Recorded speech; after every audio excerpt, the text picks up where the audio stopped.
तवाइफ।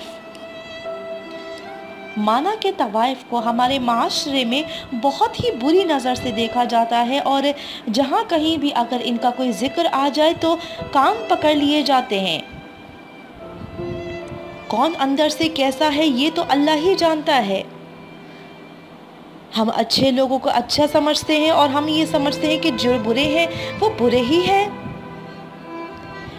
मैंने भी हवस महसूस की है, मैंने भी लिबास में लोगों को अरियां पाया है और बेलिबास लोगों में भी शर्म व हया और पाकीज़गी देखी है।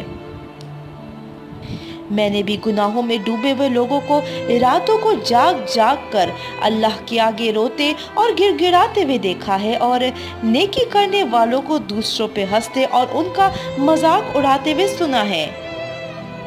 हम ये कहते हैं जो लोग गुनाहों में घिरे हुए हैं वो शायद अल्लाह को याद ही नहीं करते, मगर हमें क्या पता कि कौन अल्लाह के आगे क्या मकाम रखता है। जो हमारे सामने 5 वक्त की नमाजें पढ़ रहे हैं, क्या पता वो दिल की गहराई से पढ़ भी रहे हैं या सिर्फ उनकी दिल में दिखावे की नीयत है।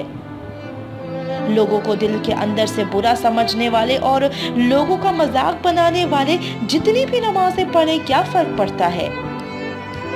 किसका किरदार अच्छा हो और किसका बुरा ये सिर्फ अल्लाह ही जानता है, क्योंकि इंसान सिर्फ अच्छे इंसान से मोहब्बत करता है और उससे मिलना पसंद करता है, जबकि अल्लाह पाक, अल्लाह रब्बुल इज़्ज़त हर इंसान को चाहे वो अच्छा हो या बुरा छोड़ता नहीं है। रिस्क तो वो अच्छे इंसान को भी देता है और बुरे इंसान को भी, और हमें कोई हक ही नहीं है कि हम किसी के बारे में कोई बात करें या हम किसी के बारे में कोई फतवा जारी करें।